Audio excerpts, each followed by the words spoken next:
This is CBC Winnipeg News.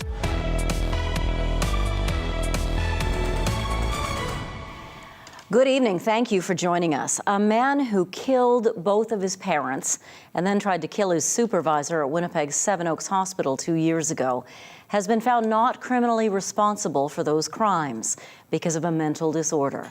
Court heard today from those traumatized by the series of attacks. The CBC's Bryce Hoy reports. Candace Squarick was stabbed about 20 times in Seven Oaks Hospital on October 27th of 2021 by Trevor Farley. She still lives with the injuries, both physical and mental, from that day. I think someone would have to have mental illness problems to do what he did. Her family wept as Squarick gave an emotional victim impact statement in court today after Manitoba Court of King's Bench Justice Ken Champagne approved a joint request by Crown attorneys and Farley's own defense team to find him not criminally responsible in the attempted murder of Squarick and in the deaths of his parents. Stuart Farley, stabbed to death in his home in Winnipeg. Judy Swain, killed at home in New Bothwell, southeast of the city. The judge said Farley was experiencing psychosis and suffering from hallucinations at the time. Today, Crown attorneys asked the judge to designate Farley a high-risk offender, saying it would be the first time in Manitoba for someone found not criminally responsible. Now, if granted, it could mean Farley stays in a medical facility indefinitely. I would feel safer knowing that he's not up for discharge at any time soon. Squarick talked about how she's haunted by that day, how she still struggles with everyday tasks like driving. She has a hard time getting to sleep at night, and court also heard from two co-workers who were there that day who now live with PTSD. But after it all, after everything she's gone through, at the end of court today, Squarick got up in the courtroom, walked across the room, and gave a hug to one of Farley's brothers.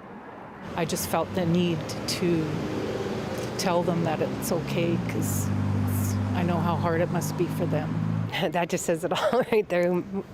My mom's a really amazing person. To go through what she's gone through, not only with this incident, but her entire life, and still be the kind, caring, compassionate person that you saw do that in the courtroom today, that just speaks to who she is. Justice Champagne is expected to announce tomorrow whether he will designate Trevor Farley a high-risk offender. Bryce Hoy, CBC News, Winnipeg. Friends and loved ones are rallying behind a Manitoba healthcare worker who was nearly killed in a fatal car crash 2 weeks ago. The 40-year-old woman is still in hospital. As CBC's Brittany Greenslade reports, the woman's spouse says it's unlikely she will make a full recovery. Her photos surround him. When he's not at the hospital, Stephen Duong is in a hotel room next door, every minute anxious to get back to his partner's side. It's a waiting game that I hope that no one would ever have to go through. The worst part, the hardest part, is having to leave her every night. Jenny Belms has been there for more than 2 weeks, fighting for her life after being hit in a head-on collision. There is quite a bit of brain damage. They said that it's an extremely long uphill battle to see if there are any chances that pieces of Jenny can come back. On October 1st, the healthcare aide was on her way to a night shift at a care home in Arborg when another car crossed the center line on Highway 7, hitting her. She was airlifted to HSC in critical condition.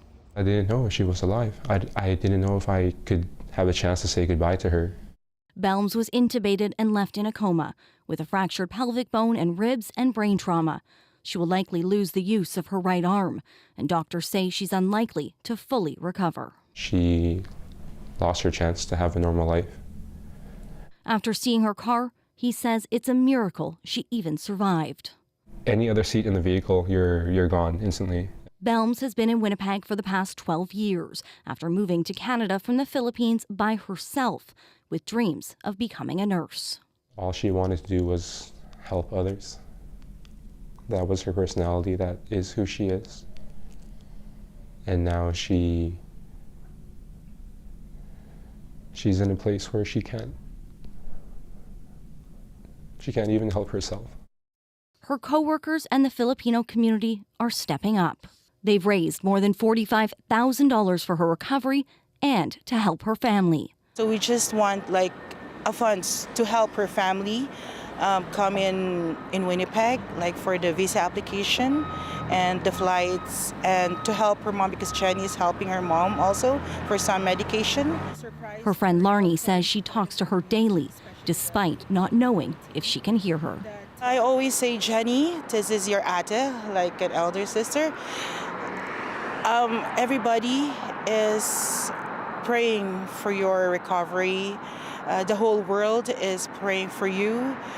So please hold on, and we love you. Brittany Greenslade, CBC News, Winnipeg. Police are telling us more about a pair of shootings in Winnipeg's Exchange District last night. It involved people in a van shooting at different groups of pedestrians. CBC's Zubina Ahmed has the story. Police vehicles and tape blocked several areas around Exchange District yesterday at 7 in the evening. This was after 2 drive-by shootings near each other. The first happened on William Avenue near Kate Street, west of the Exchange. Several people in a van drove up to a group of people on the sidewalk and fired at them. Constable Jason Mickelson told us no one was hurt in the first incident.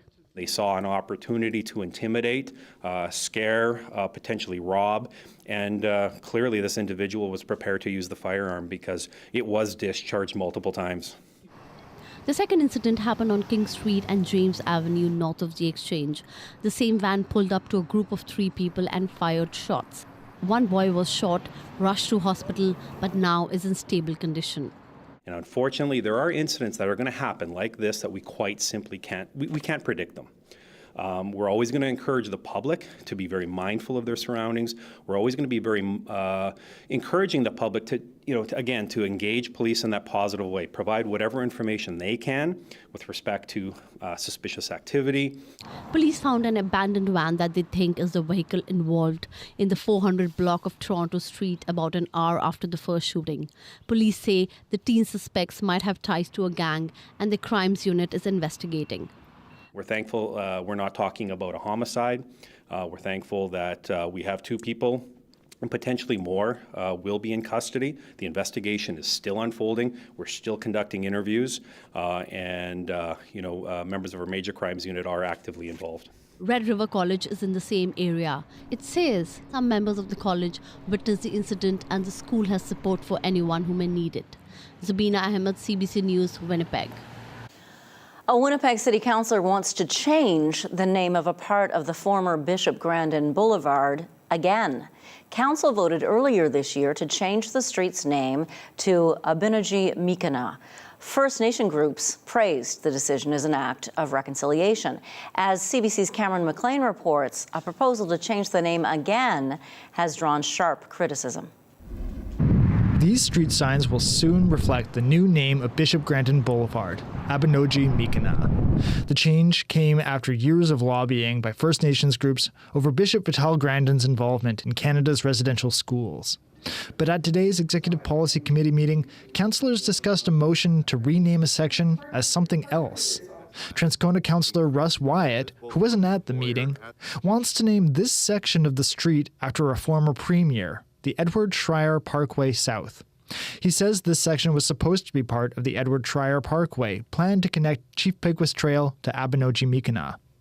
Wyatt released a statement saying, "This section is about 500 meters and was only built in the last couple of years, running east of Abinogi Mikana and Lajimodier. Thus, it was a mistake to name it Bishop Grandin in the first place." The Assembly of Manitoba Chiefs called a news conference to condemn Wyatt's idea. Angela Levasseur, chief for Nisichawayasik First Nation, says Schreier's government led the development of hydro projects in northern Manitoba that have led to the destruction and annihilation of many of our First Nations territories in Treaty 5. Gillingham says Executive Policy Committee rejected the idea out of respect for the work that went into the original decision. It's important because it looks back acknowledging the harms of residential schools, but it also looks forward and speaks about our commitment as a community to the path of reconciliation. I don't want to see anything jeopardize that decision that we made. Wyatt's motion will move on to council for a final vote next week. A report on the costs of the name change is expected in November. A city spokesperson said the name change is contingent on budget approval, bylaw enactment, and ceremony guided by elders, all of which may take several months. Cameron McLean, CBC News, Winnipeg. The jury in the sexual assault trial of former fashion mogul Peter Nygard heard from the fifth and final complainant today, again at his Toronto trial. The 82-year-old has pleaded not guilty to 5 counts of sexual assault. Jamie Strachan was in that courtroom. The fifth and final alleged victim of one-time fashion mogul Peter Nygard wrapped up her testimony today. Over the course of 2 days, the woman, now in her 50s, delivered graphic testimony detailing an allegedly violent attack that she says took place at Nygard's Toronto headquarters when she was 21. Like many of the previous complainants, she met Nygard by chance. He contacted her months later with the promise of help breaking into the fashion industry. She told the court that Nygard flew her to Toronto, where after dinner they ended up back at his Toronto headquarters and up in his private suite. She told the court she was blindsided when Nygard suddenly lunged at her. Immediately I was saying no, and I kept repeating the word no, and I would have said the word at least 50 times, she told the court. What became apparent immediately is my words were absolutely invisible to Mr. Nygard. She told the court Nygard quickly pinned her down, performing various sex acts on her. The woman is the final of 5 alleged victims to testify at this trial. All have detailed events that took place allegedly between the late 80s and 2005. The youngest alleged victim was 16. Under cross-examination, Nygard's lawyer Brian Greenspan attempted to poke holes in the woman's timeline and recollection of details surrounding the alleged attack. None of the allegations has been proven, and Nygard has pleaded not guilty. It has been a precipitous fall for the 82-year-old Nygard, once a fashion icon who helmed a sprawling empire. The company declared bankruptcy in 2020 as allegations against Nygard began to swirl. The case is expected to go to the jury in early November. Jamie Strachan, CBC News, Toronto. There's a new candidate in the upcoming election for National Chief of the Assembly of First Nations, and she's a Manitoban. Cindy Woodhouse announced her intention to run this morning. Right now, Woodhouse is the AFN's regional chief. One issue she would like to address as national chief is the ability to enforce First Nations law in First Nation communities. Many of our chiefs here, I know they went to see the RCMP and, has said, to give their laws to the RCMP, and the RCMP doesn't want to, apply them when our chiefs tell them to, and that's a problem. And at the same time, they want to talk about, policing legislation, but they don't want to talk about jurisdiction. This election comes after former National Chief Roseanne Archibald was voted out. She'd been accused of creating a toxic work environment, something she denies. The election will be held in December. Bob Canoe will make history tomorrow. He will be sworn in as the first First Nations Premier of a Canadian province. But as Canoe told an audience of First Nation leaders today, that's not the only way his government will make history. CBC's Ian Fraze reports. Fitted into new moccasins, Bob Canoe called the gifts and kind words he received from First Nation leaders humbling. It's coming from the people who know who he is and where he comes from. I don't think anyone could expect the generosity that happened this morning. It just filled me with tremendous amount of humility because I grew up with many of the people in the room. At the Assembly of Manitoba Chiefs General Assembly on Tuesday, leaders said Premier-designate Canoe, who's an Anishinaabe, is making them proud. This man's great victory is causing me to reflect upon my own identity and where I stand. Maybe there is space for us in this Manitoba idea as Indigenous people, as Anishinaabe people. Canoe said First Nations people helped contribute to his election win. I just want to lift you all up and say my sincere thanks. Canoe has been praised for his election as the first First Nations Premier of a Canadian province. But he made a point during his speech of saying other NDP MLAs will make history too. You may not know this, But a First Nations woman has never sat at the cabinet table in Manitoba's history for 153 years. Tomorrow that will change. At least 2 First Nations women will be in Canoe's cabinet, sworn in Wednesday at a ceremony at the Leaf. And I know what you're thinking, I know who. No, you can't guess. Because here's the thing. You can go ahead and guess, but one of the things that we did in this campaign is we elected a record number of Indigenous people to the Manitoba legislature. Of the NDP's 34 MLAs, Canoe says 10 are Indigenous. There is a huge increase in the representation of people from the walks of life that you represent around this table.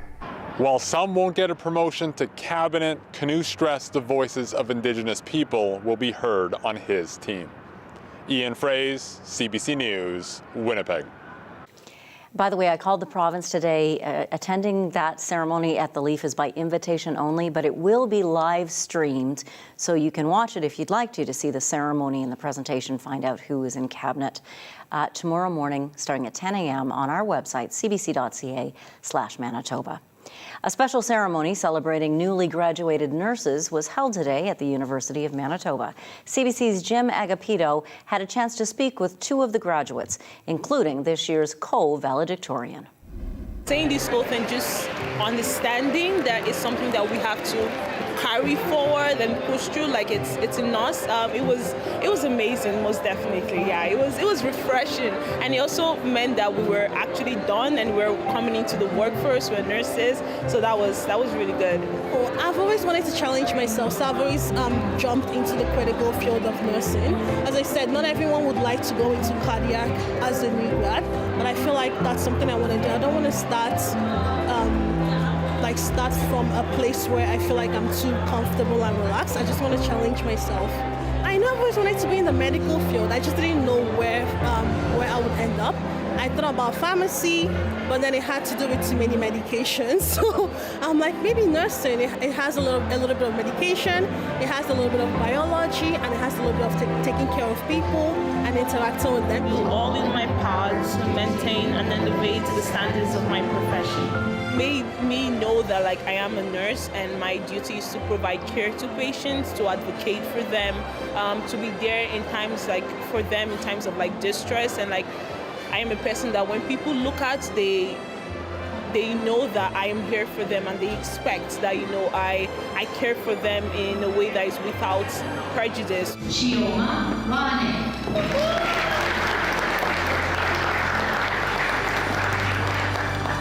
How does your family feel about this? Oh, my mom is here. She just came from Nigeria last week. She must be so proud of you. Oh, yeah, she's very happy. She doesn't know that I'm doing this. If not, she'll be here now. But yeah, she is. She's very happy to be here.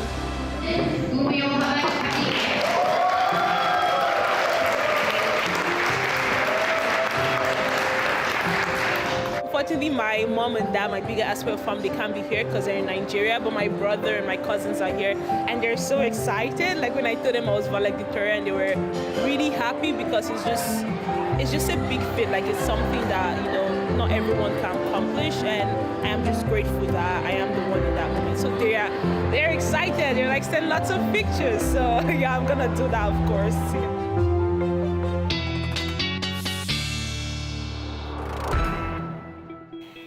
Congratulations to them and to all our nursing graduates today. Yeah, thank you. That's so great. Thank you, and please stay. Yes. John is tracking a little bit of rain that's moving through. I saw a couple of windshield wipers going. We've had a few showers here, and somebody with an umbrella up just walking by the studio here. But radar shows us where it is. Have a look at this. The main band of rain just on the western edge of the city right now. So not quite in the downtown area. If you are watching from, say, Westwood or out into St. Charles, those areas of the city out in the west, you're probably seeing a little bit of that rain right now. It looks like it's turned into a rather narrow band of rain here, so not a lot going on here for the Winnipeg area. A lot of this is going to develop on the east side of the valley. We also have this running right up along Highway 6 into Ericsdale, South Basin of Lake Manitoba, and of course to the southwest of us down through Morden and Winkler, and now really covering the Highway 59 area. So yeah, I'm expecting a little bit of rain here moving through the next couple of hours. We're at 14 right now. Did make it to 16 this afternoon. South winds now at 17 kilometers per hour, and we're still seeing pressure falling until the frontal system moves through, and then the pressure will start to rise again, and we'll see these winds shift around to the north. That'll likely happen late evening to about midnight, maybe 1 a.m. That's what Futurecast is looking like. It sort of brings the system kind of wrapping back around. Even through the 10:30 time period here, we have a more organized rain east of the valley, up through the Interlake, still some showers around the Winnipeg area and the rest of the Red River Valley. And then all of this moves off into northwestern Ontario, and you're just going to see showers through Kenora and Fort Francis and out into the Dryden area through the day tomorrow. This is the morning hours here. Still a few showers to move through, then a generally cloudy day, although a few breaks in the cloud here, so we might see a glimpse of sun just before it sets. That'll be about supper time. You can see now that the front has gone through. The winds are out of the north, and they do get a little on the gusty side tomorrow. Not much in the way of rain on Thursday, and I think a sun-cloud mix is a good way to describe it. However, most of the cloud is in the early part of the day, and the sun is in the afternoon, especially western regions. That's where it really gets bright on Thursday afternoon, and then that continues to move off with a few showers southeast, northwestern Ontario, Thursday night into Friday morning. 24-hour rainfall looks like this, maybe about 3 millimeters here in Winnipeg, slightly higher amounts to the south and certainly out to the east, with a 9 projected by this particular model in the Kenora area. All right, long-range forecast looking like 15s as we head through Thursday and Friday with a sun-cloud mix, and 11 degrees, so slightly cooler once again on Saturday, and we could see some showers on Saturday. And Janet, that is when the Bombers are welcoming the Edmonton Elks on Saturday. So with a little bit of cloud, cooler temps and rain, that's perfect CFL football weather. There you go. Thanks, John. You bet. Stalled diplomatic efforts keep vital aid deliveries out of Gaza. The UN warns time is running out to mitigate a humanitarian disaster. The latest for you after the break. You're watching CBC Winnipeg News.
Hamas and health officials in Gaza blame Israel for an airstrike on a hospital in Gaza City. But Israel says the hospital was hit by a rocket that misfired from inside Gaza. In fact, Prime Minister Benjamin Netanyahu says, quote, "It was barbaric terrorists in Gaza that attacked the hospital." CBC's Chris Brown reports from Jerusalem. The scene at the Al-Aqli hospital after the missile strike was utterly chaotic and awful. People rushed in to help survivors and pull bodies out. Health authorities said hundreds may be dead, but it was not immediately possible to confirm any numbers. Starved of fuel, supplies, and water by Israel's blockade, hospitals in Gaza were already near collapse, but thousands of extra people may have been on the site using it as a shelter. British Dr. Ghassan Abu Sattah was at the hospital when the missile struck. Parts of the hospital are on fire. I don't know whether that's the emergency department. Certainly the operating suite, the part of the roof has fallen. There's broken glass everywhere. There are lots of people who are taking refuge in the hospital. There are people walking in the corridors. Okay, I need to go. An Israeli officer initially told a briefing he couldn't confirm it was an Israeli missile that hit the hospital, and a statement later said the strike was a failed rocket launch from Islamic Jihad. But Hamas immediately blamed Israel, as did most of Israel's neighbors. Palestinian leaders in the West Bank called it an act of genocide. Turkey's president said it was an attack devoid of the most basic human values. Even before the hospital was struck, it had already been perhaps the deadliest day of the 11-day-old war in Gaza. Earlier, Israel's military had hit buildings in the southern city of Rafah and a refugee camp in the north of Gaza. People there tried to pull survivors out of the rubble with their bare hands. With thousands dead, people are being buried en masse. Here, a family of 11 with what seems like an unending row of graves ready for the next funerals. The strike on the hospital comes just hours before U.S. President Joe Biden was set to arrive as a show of support for Israel. He was also due to meet Palestinian leader Mahmoud Abbas. Tonight, there are protests in the West Bank, and Abbas has canceled that meeting. Chris Brown, CBC News, Jerusalem. The strike on the hospital in Gaza is drawing wide international reaction, including from Prime Minister Justin Trudeau. The news coming out of Gaza is horrific and absolutely unacceptable. International humanitarian and international law needs to be respected in this and in all cases. There are rules around wars, and it's not acceptable. Increases in the cost of living eased a little last month in Canada. The annual rate of inflation slowed to 3.8% in September after 4% in August. That's going to keep interest rates high, which is bad news for borrowers, especially those who have low credit scores. CBC's Philip de Montagny has the story. Between high grocery bills and soaring rent, Cesar Ramirez was already feeling squeezed. Then he had to send money to his mom in Mexico after she was in an accident. She does have insurance, but it didn't cover everything that had to be covered in the surgeries, and it was a big amount. The Toronto resident took out a personal loan, owing more than $22,000 at a whopping 29.9% interest rate. I was feeling so overwhelmed. I felt like I had no escape from this. I felt like there was no way out. He turned to credit counseling, and he's not alone.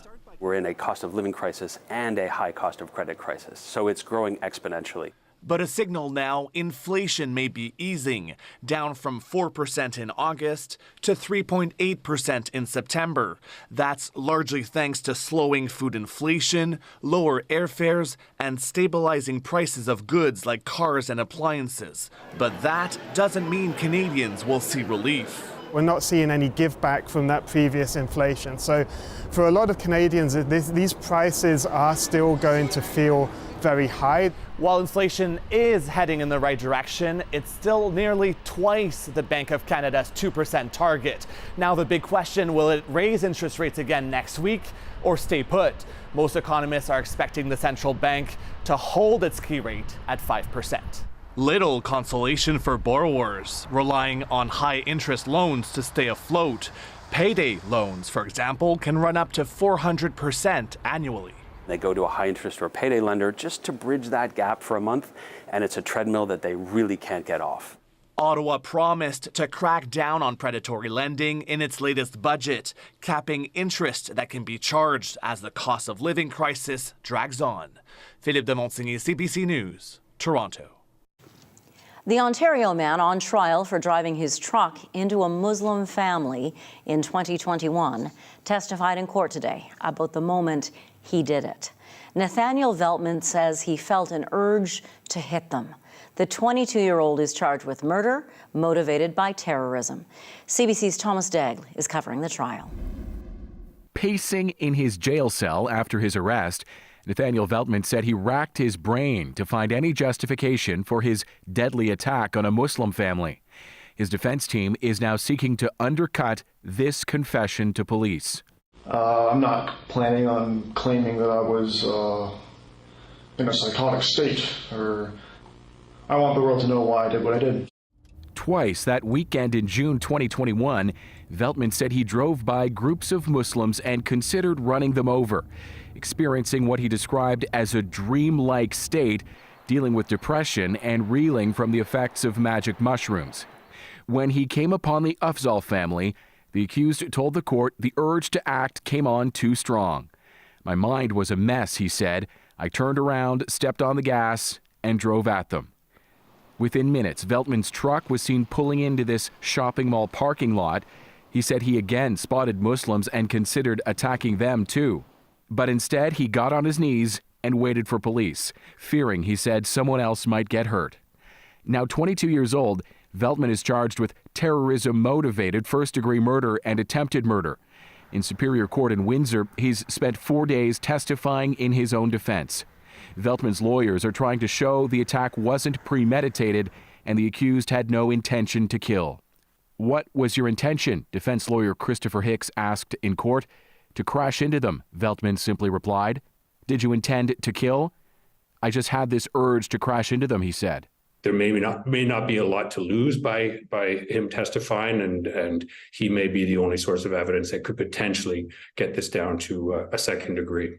Asked before the jury whether he feels remorse for what happened, Veltman replied, yes, I know that it was horrible. Thomas Daigle, CBC News, Toronto. There was a vote today to fill one of the most powerful jobs in American politics, Speaker of the House of Representatives.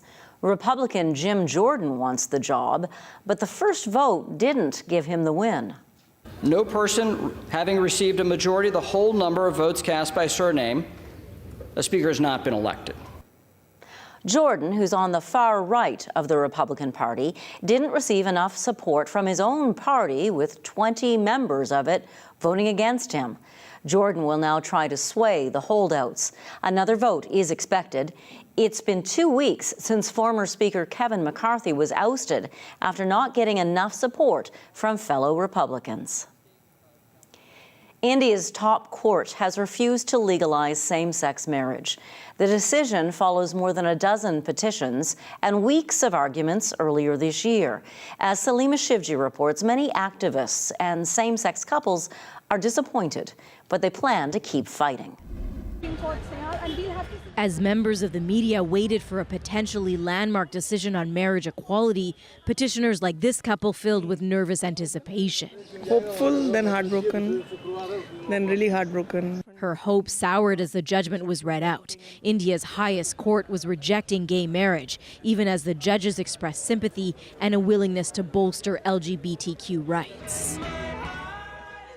Heading into this fight, longtime couple Abhay Dang and Supriyo Chakraborty just wanted their wedding to be more than symbolic. Now, there's only dismay. You get tired that you've been fighting for this for so long, and now you you've won nothing. You're back to like where you were.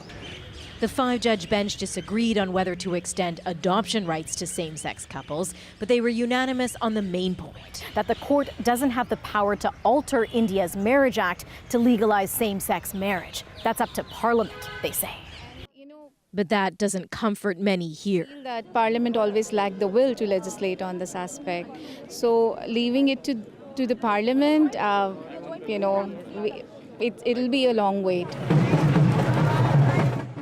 Especially since the Indian government argued those demanding marriage equality were just urban elites. The court scoffed at that notion, but many maintain the socially conservative country just isn't ready to accept same-sex unions. But we can't allow the same-sex marriage, being India, an ancient country, ancient culture.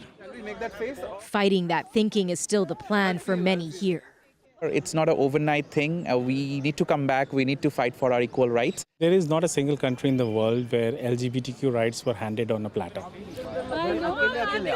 India no different, he says. He's still hopeful that one day same-sex marriage will be legal in his country. Salima Shivji, CBC News, Delhi. In just a moment, we're going to hear from the community that makes this particular bowling alley so special. Coronation Bowling Center celebrating its 75th anniversary this week. Stay tuned.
Winnipeg's Coronation Bowling Centre in St. Boniface has its own special community.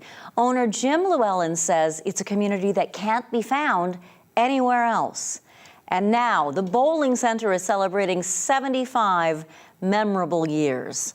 So CBC's Jim Agapito went there to this wonderful place on Taché Avenue Lanes to find out what makes it so unique. 75 years, 75 years. Coronation Bowling Lanes has been around for 75 years, and we're here to find out what it's been like through all of that time. Let's go. Today is a very special day. Why? Very special. Back in 1948, the Coronation Bowling Centre first opened. At that point, it was 3 floors, manual pin centers, and over the years, things have changed. How have things changed? Well, back then, you had a guy back there throwing the ball back to you and sitting the pins back up. Then we actually, in 1960, we became the first bowling center in Manitoba to have automatic pin setters. From then on, it went from 3 floors down to 2 floors, then down to 1 floor, and now we're what you see today.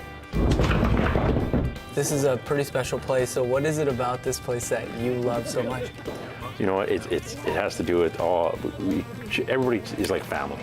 You know, during the pandemic, that was the hardest part, is missing all the people we see every week and stuff like that. You know, we've had weddings here, we've had celebrations of life, we've had photo shoots for weddings itself, just community oriented and a lot of good stuff. Come on, let's get it.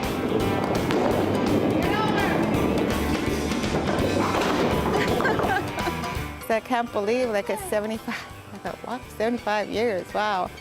That's a long time. I remember years and years ago, my mom used to bowl here, and I used to come with her when she was bowling sometimes, and then I would bowl. And I'm still coming because I enjoy it. Yay! Come out and have fun. And enjoy yourself. Let the good times roll. I remember from the last time I was here, the seniors, there's a big seniors league here. Yeah. And they're all kind of characters and everyone has it. So tell me, what does a place like this spot mean for them, for their lives? Well, you know, when you get to be a senior, you're usually shut in, you're not going anywhere, but it's a place to come and see your friends. And, you know, when you guys did that interview last time. Gutter ball. And gutter ball was the name, and that's all you hear now. When anybody gets a gutter ball, it's known. Gutter ball. What's your favorite story that you've heard from someone? What has to be one of the pin setters back there met a girl, and he wrote it on the wall that he loved Sylvia. 1961, David Allen and Sylvia. They're still married today. Still married and still coming in here? Yeah, absolutely. So he was a pin setter? Is that he what was it was? a pin setter. David was a pin setter, yeah. Sylvia was just a lucky lady. She was the lucky lady. That came here. That's right. Marriages have been formed because of this place. You got that right.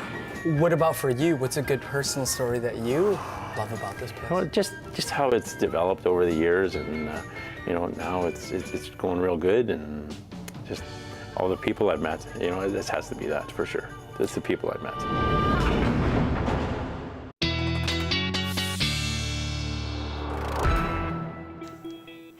Well, you know, he said it was going to rain.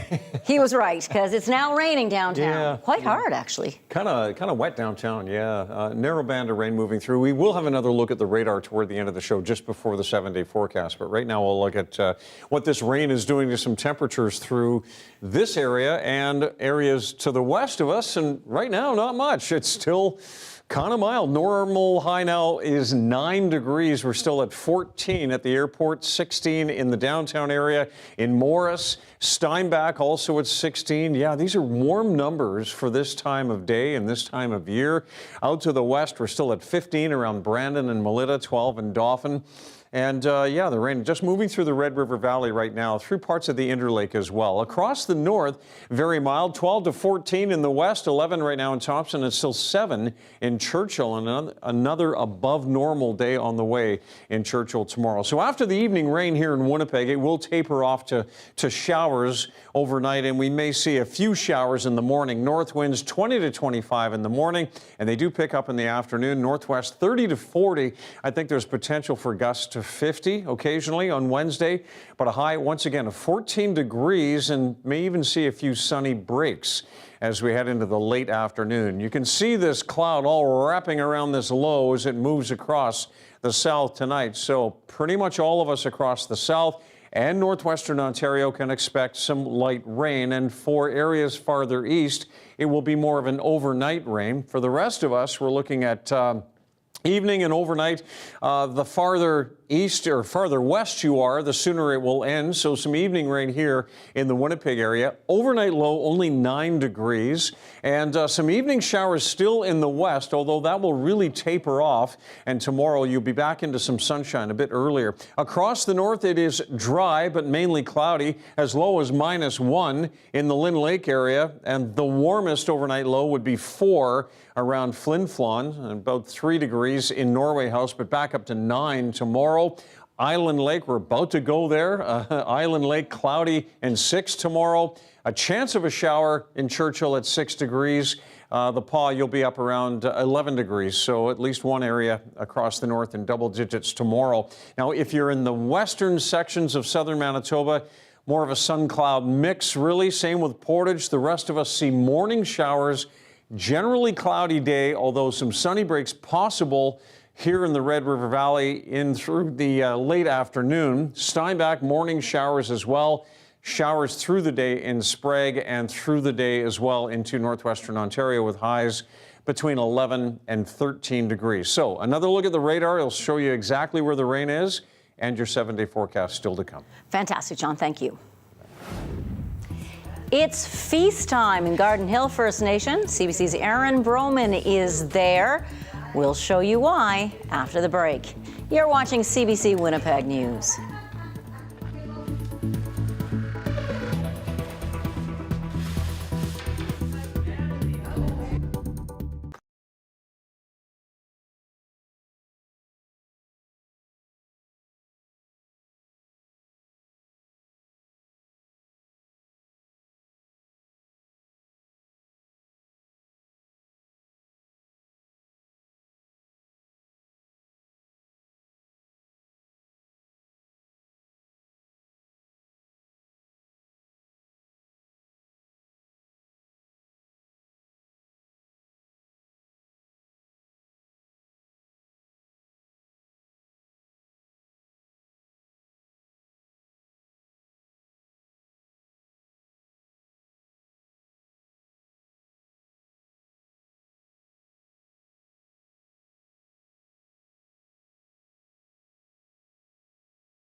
CBC Manitoba's Communities in Focus team is on the road again, visiting another part of the province. We're exploring Island Lake and surrounding areas, Garden Hill, St. Teresa Point, and Wasagamacq this week to find out what stories people there think we should tell. CBC's Aaron Broman spoke with Jeffrey Harper while a musi harvest was being prepared for a feast. We're in front of the Education Authority building in Garden Hill First Nation, where there's about to be a community feast. There is some moose meat from 2 moose that have been harvested earlier this week. It's going to be turned into stew and soup, as well as bannock inside. And to my left here is the elementary school, and behind me is the Garden Hill High School. And this is part of the cultural programming for both schools. And joining me now is Jeffrey Harper, who is the language and cultural programmer and coordinator for the authority. Yeah. Hello. Hello. Good afternoon. Tell me about the moose that's been harvested. Oh, I don't know where the moose came from. It came out of nowhere. I didn't expect this moose to be right in front of me. So that's what happens. We have been blessed with 2 moose, and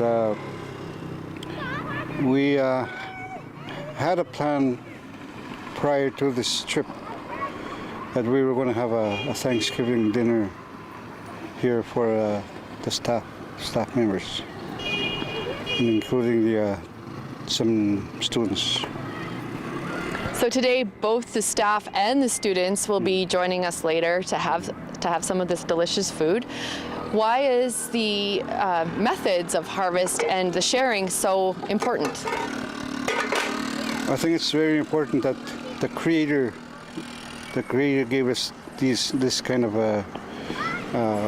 this animal so that we can share it with others in the community. To share the kill with the community members. That's one of the things that we have been taught. And in your role as cultural coordinator, what are you sharing with the children? I'm sharing the knowledge and the traditional, and that's one of the important things that we have to continue on with the younger kids, especially the school kids.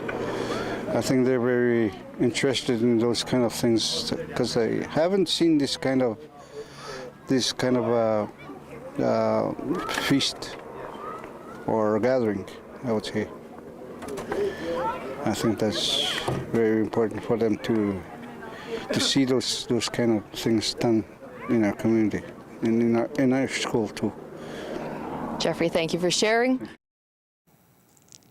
There's a video there of a woman stirring onions. Couldn't you just smell them? I could smell them cooking. You might not be able to smell if you ate one of these things. A man who cultivates hot peppers is burning up the record books again. Hot pepper expert Ed Curry scorched his own world record with Pepper X. It now replaces his previous Guinness World Record holder, the Carolina Reaper, which had been known as the hottest pepper in the world for 10 years. Pepper X, you see, is a crossbreed of the Reaper and comes in with a heat rating of nearly 2.7 million Scoville units.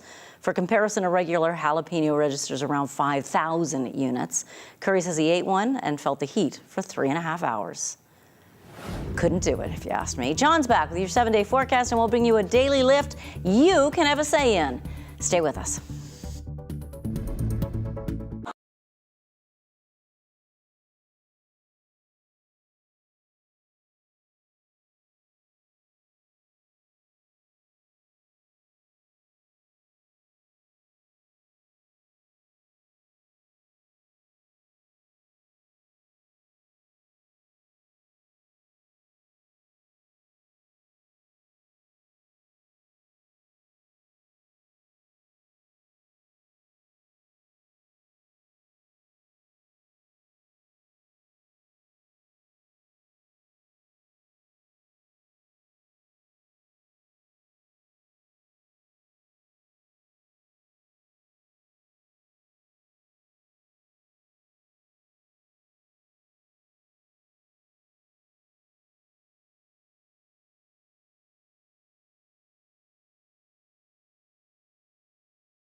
When it comes to your news, you want up-to-the-minute access. Anytime, anywhere. Get the facts straight from the source. Download the free CBC News app or visit cbcnews.ca for news you can trust.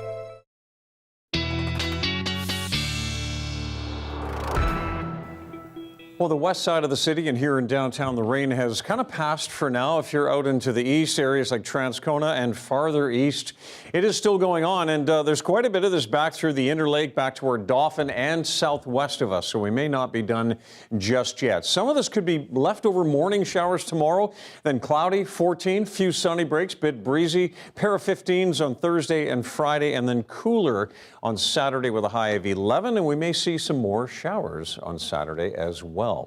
Every year, a museum in the United States chooses new additions for its Toy Hall of Fame. But this year, to mark its 25th anniversary, it's doing something a little different. Yes, it is. It's asking the public to make one of the selections by choosing from 5 toys that have been finalists for years but have never been selected. Here is your daily lift.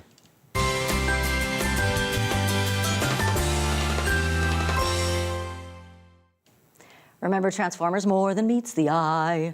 Cars that you twist into robots? They've never received the Hall of Fame nod. Neither have, believe it or not, Pez dispensers. Really? They've been around since the 1940s dispensing those candy bricks. The pogo stick has been bouncing around since the early 20th century. You had one, John? Yeah. I had one of these things. Fisher-Price's corn popper, you push it around. 1957 it came out. And My Little Pony, first introduced in the early 80s. So which is your favorite? Head to the Museum of Play website, Museum of Play. Vote before October 24th to put one of those classics in the Hall of Fame. They should all be in the Hall of Fame, shouldn't they? Really? I don't know. Transformers? I mean, I love the jingle, more than meets the eye. But really, come on. The pogo stick, for sure. The Pez dispenser. Yeah. Or maybe that little bubble thing that I love, the corn popper. What toddler doesn't have a comp? Thank you for being with us. Good night. Good night.